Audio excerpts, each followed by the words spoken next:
Okay, the mailbag here.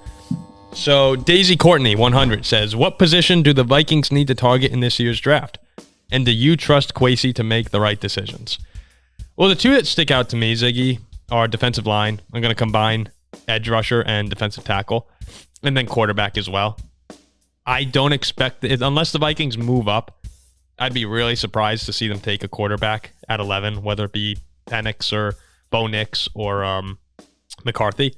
So if they do move, I have lurking suspicions that they are really into Jaden Daniels, just from the way they've acted in the past couple drafts, the way they studied him this year. Something, I have a gut feeling that they're going to make a big move up to 3, or try at least, to go after Jaden Daniels. If not, I can see them sitting back. And even Terry and Arnold, the cornerback, I could see that as another thing. There's so many needs on the defensive side of the ball. But yeah, right now I have to go. Can I just say best defensive player available? Yeah, right now I take best defense. Yeah. Interestingly, I don't think defensive line is as much of a need as you. I think defensive line is a big deal. But for me, one thing I'd really like to see them do is I just want to see them get faster at every single position. There were so many plays where it felt like, Flores runs his defense, and it's important to have guys who can move around a lot, where it felt like so many players had lost a step at basically every position. What I'd love to have just a freak linebacker. I've been waiting a long time for them to do that. I know this draft isn't really loaded up. That might be on that besides position. Star quarterback. That might be the most fun player to have. Oh, when you just have someone who could blow up. Yeah, this draft doesn't really have that. So I'm thinking they're looking right now at the UCLA kid, maybe Verst. It's Verst, right, from Florida State. Yeah, but every defensive line. This is a terrible year for defensive line. Yeah, I think they're gonna. I know that they're talking about Brown as well from Texas. No, yeah, you're right. I mean, we can't let Harrison Phillips be the only good player on our defensive line. Yeah, if they don't bring back Hunter now, we're talking about a depleted unit. So I think D-line is probably going to wind up being the position they go with. But quarterback's the one that I have my eyes.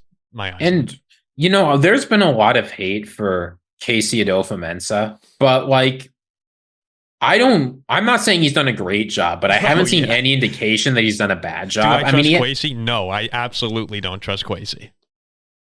Not at all. Yeah, that thing. What does he show me? What does he show me? What has he failed to show you? I mean, he hasn't done a perfect job, but he's drafted plenty of productive players. He rubbed me the wrong way immediately on his first draft. And I had a horrible first impression. Ziggy, I sat there in my Notre Dame apartment when we traded that pick to Detroit, and I thought when you moved down 14, what was it, 16 spots, 18 in the draft, I was like, oh my God, we absolutely fleeced these guys. We got Louis Cine and Andrew Booth out of that. And we were like high-fiving the next day. Neither of them have done anything for us. They passed on Hamilton. I've had a bad taste. The Hawkinson trade, phenomenal. Everything else that he's done in the draft, I'm like, Oh, yeah, the Jordan Addison pick. Mekhi Blackmon. Other than Addison, sorry. I mean, it's okay. I liked Pace, but we didn't draft him, so it was an undrafted free agent. It was a good signing. Oh, yeah, he doesn't deserve credit for signing Pace because he didn't literally take him in the draft. Yeah, okay. Look, I think he's done an okay job. I don't really trust him that much, though. Yeah, but when you say there's no way I trust him, that makes me think that you've got a negative impression of him. Yeah, I do have a negative impression. He's done a fine job. He has done a fine job. He botched the biggest pick he's had. He's done a fine job. So we'll see. I don't trust. Maybe I'm a little hard on him, but that's personal issues. Okay, Casey Morgan 5659 says, this is kind of similar. We'll touch on this quick. What moves, free agency, trade, draft would you like the Vikings to make this offseason? And conversely, what moves from the other NFC North teams would concern you? Concerning? I'm a little concerned.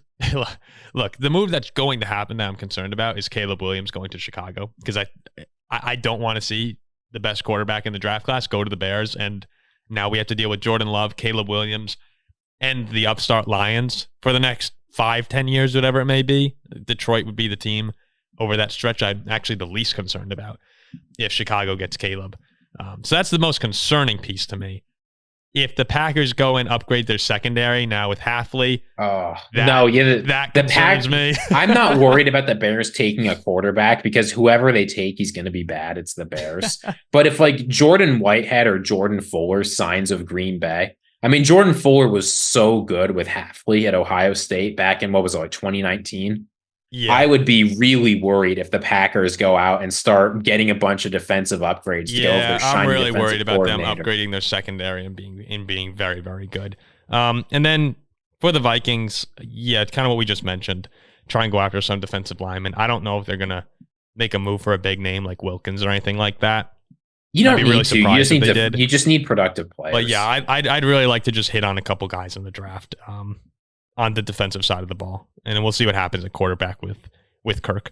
Zach T 1998 says spring training is about to start. Playoff predictions for baseball. If Jack were here, we would have a much more in-depth answer. I'm not really a big baseball guy myself anymore, but I'm a Yankee fan. And with Juan Soto, I'm going to just say the Yankees are going to make a run to the World Series and beat the Phillies. So yeah, that's all nice try. Yeah, I know. He's going to be like, yeah, okay, sure. This is the year the Dodgers get it done. Yeah, dude. Yeah, with Ohtani now. Oh, God.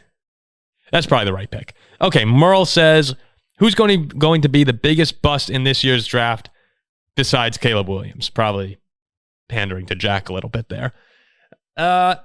It's kind of hard to just predict the draft bust. I do think one of those three quarterbacks that comes second in the second round of quarterbacks with Penix, Bo Nix, and McCarthy, I do think one of them will be taken a little too early. And it's looking like that might be McCarthy right now. I know you like him, Ziggy, but I'm worried that someone's going to take McCarthy early, and I just don't have a lot of faith in him right now. I have to watch more tape, but he would be my pick at the moment. For me, the player who concerns me the most that's being talked about a whole lot is actually Byron Murphy Jr. Byron Murphy. I said Brown before. Yeah. Byron Murphy is the other guy I was thinking. That's a lot of people are worried about him. I get why people are excited about him, but you talk about his ability as a pass rusher, a defensive tackle, and the two concerns that people have about it are he struggles against athletic quarterbacks and he struggles in pass rush. Because it's easy. He loves tackling for ankles. That's not good. He's not especially fast. And in the modern NFL, right, whatever team drafts you in order to go on a Super Bowl run, in order to be one of those elite defensive tackles, you need to be able to at least pressure athletic quarterbacks. And I don't think he can do it. So I get why people are excited about him. There's a lot to watch, but I am not convinced he's going to be any There's good. Boomer bust potential with Byron Murphy, but if he can get the technique together, he could be awesome. He could be really good. I hate drafting players that have terrible technique because you just hope they'll figure it out at the higher level. Then we have XPomsky X6236 says, why would drafting Caleb Williams change Chicago at all when the coaching staff has shown they have the inability to properly develop a quarterback like Justin Fields? As we saw more development of Love this year alone than we have seen in Fields since he got drafted. Well, first of all, the Bears got a new offensive coordinator. Second of all, we have no idea if they can't develop quarterbacks. They had one quarterback not do well with them. It might, sometimes guys just bust. Sometimes they're just not as good as we think.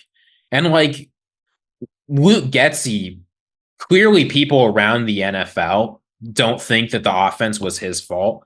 It's very difficult to know just on the base of college production who's going to be a good quarterback. So I am not convinced that just because Justin Fields wasn't good, they aren't going to do well with a quarterback. And regardless, Justin Fields is never going to be that guy. You've got to take someone new and hope you can make it work. Yeah, when you compare Fields and Love as well, Justin Fields, a lot of his problems was as a passer and whether or not he would progress as a passer. It was the same issues going into each offseason. Is he going to grow? Is he going to grow? At some point, you have to kind of accept him for who he is, a great rushing threat who every now and then can get hot as a passer, but usually he's going to be off. Jordan Love, on the other hand, Jordan Love, had this great turnaround midseason, and he's a much better natural thrower of the football than Justin Fields to begin with.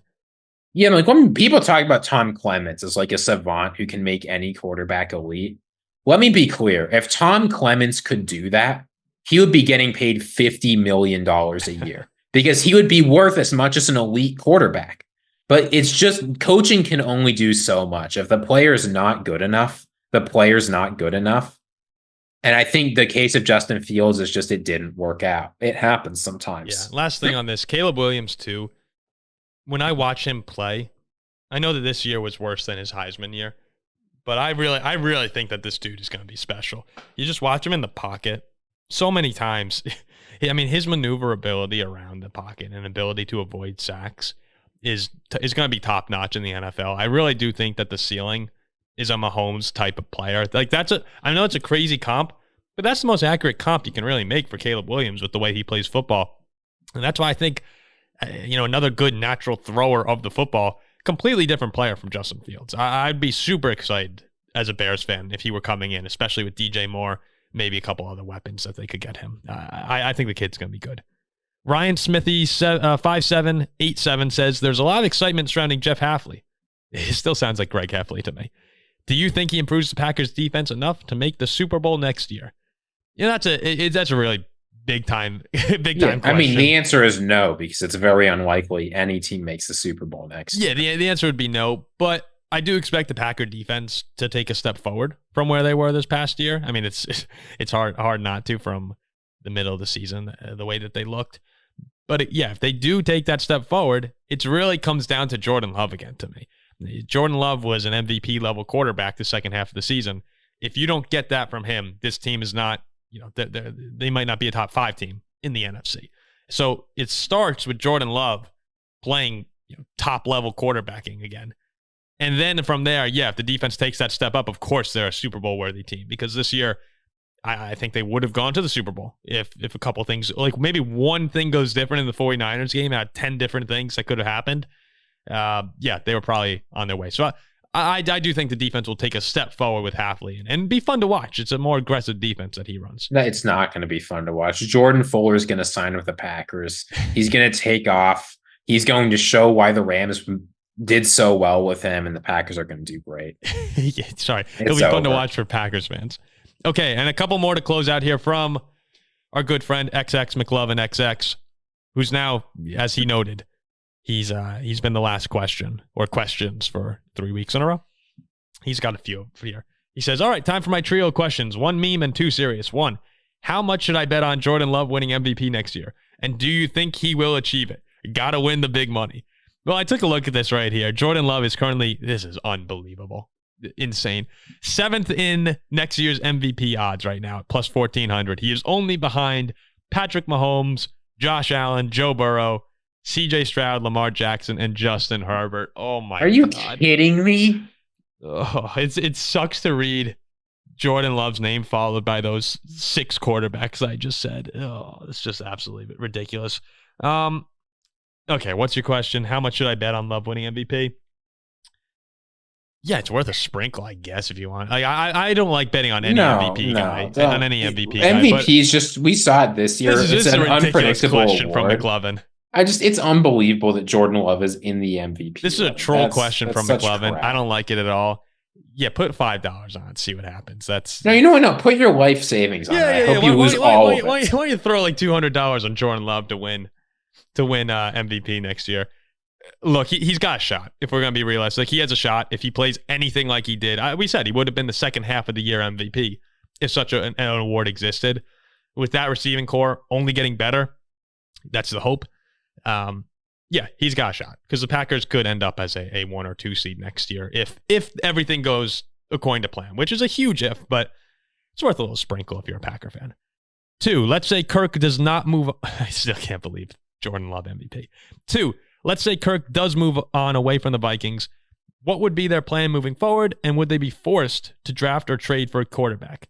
What would the fallout be for Justin Jefferson, etc.? First of all, Justin Jefferson's re-signing no matter what. We're going to pay him the money. I know that there's the guaranteed money issue, but he'll be a Viking. Next. Yeah, so otherwise, I mean, what's the plan if Kirk moves on? I don't think they're going to do a big trade up. I think they are going to scout the quarterbacks, see if they like any of them, hope the ones they like either follow them or get within close to striking range. There are some teams in the NFL draft top 10 that won't be interested in the quarterback. Say you can move up, maybe not to 3, but one of the later picks in the 8, 9, 10. There's a few spots up there. What the hell are we going to do at 8 or 9? What do you want to do there? I mean, you might just be interested in moving up because you're worried about someone else taking your guy. If we trade up to 8 or 9 for JJ McCarthy, I'm going to put my fists through a wall. Look, it's moving up from like 11 to 9 or is not that expensive. You can move up with Tennessee to 7, jump the Falcons. Like there are some opportunities there.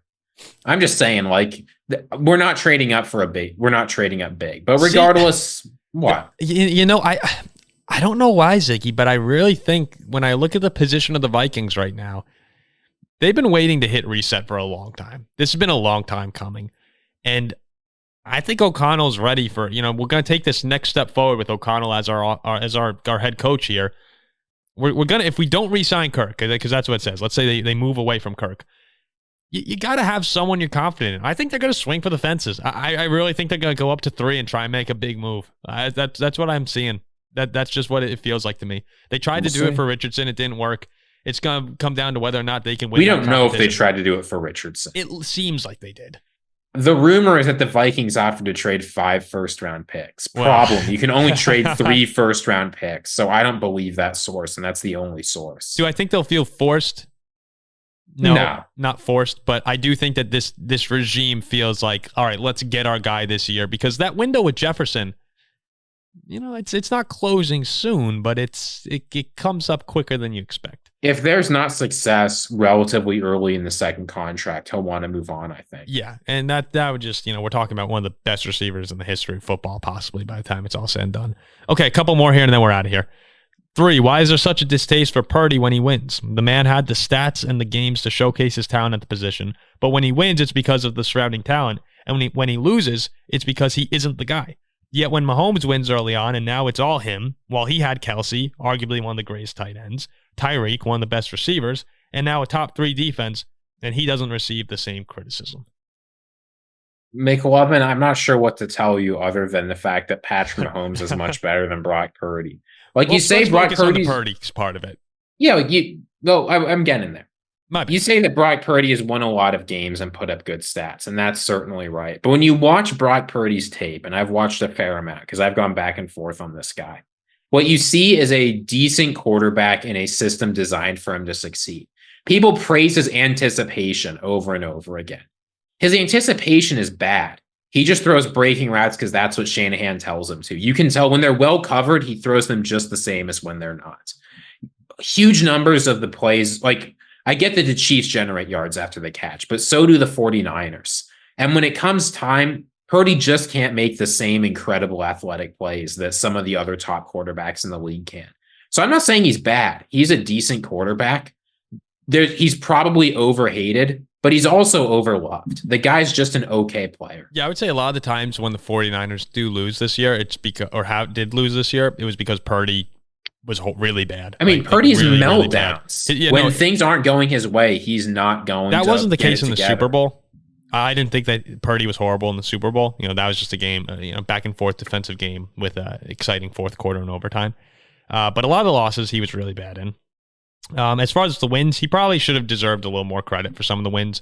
But when you have McCaffrey and Debo taking jet sweeps 70 yards for a touchdown, it's easy to be overlooked in that regard. So I will say, yes, Purdy can be overlooked in wins. But most of the time, the criticism and losses seems to be justified. Yeah, you explained it very well, Ziggy. Okay, last one here. He says, well, let's do a 4th because I'm feeling risky. We see Dak. It's just frisky. Oh, well, sorry. I wrote risky. Frisky. We see Dak year after year lose in the playoffs and get flack for it. Well received. Yet, when Rodgers couldn't win deep in the playoffs besides 1 year and couldn't get back to the Super Bowl, he doesn't receive the same level of flack. Is it because Rodgers did it once versus Dak never getting there? I'm not sure if that well received is supposed to mean the criticism of Dak is deserved or That's not. What I'm assuming it means. Maybe it means that it was in the past because Dak hasn't gotten criticism. But I mean, Dak has played pretty well in the playoffs. He hasn't been perfect, but he's played well enough. He's had a couple for the Cowboys stinkers, to win some games. I mean, Green sure Bay he has, but bad, most quarterbacks have. That's just true. But I mean, the NFL is a results-driven league, and the discourse is this way for better and for worse. But the fact that that Aaron Rodgers has won 1 Super Bowl, what people are going to remember that run more than they're going to forget all of the horrendous stinkers he's put up. Yeah, the Super Bowl does mean a lot. If Aaron Rodgers didn't have a Super Bowl right now, all the talk about him going to the Jets last year would not have been, can he win a Super Bowl for the Jets? It would have been, can Rodgers win a Super Bowl with this Jets roster around him? And it changes everything. Just one Super Bowl. It's kind of crazy that the legacy of one player can be impacted that much from one trophy, but that's how it is. No one's going to remember Aaron Rodgers refusing to scramble against the 49ers in that divisional game. Absolutely no one. I mean, think about what's the first thing when people say Dan Marino. It's, he's one of the best quarterbacks ever, never won a Super Bowl. That's legitimately one of the first things people say always about Dan Marino. Which is ridiculous because Dan Marino, Yeah, but it is ridiculous, but that's just the way it is. So, Dak,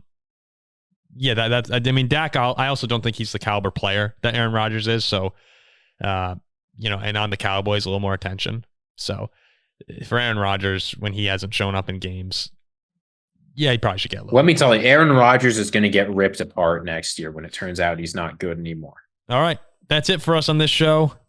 A AFC West and mailbag show. Zach, thanks for soldiering through this tonight. We'll be back with, at some point this week, an NFC West show, and we'll continue the division breakdowns. But the mailbags are fun. We have a great time doing mailbags, so keep dropping those questions. Again, please like, comment, subscribe, and we'll see you next time on The Paul Farrington Show.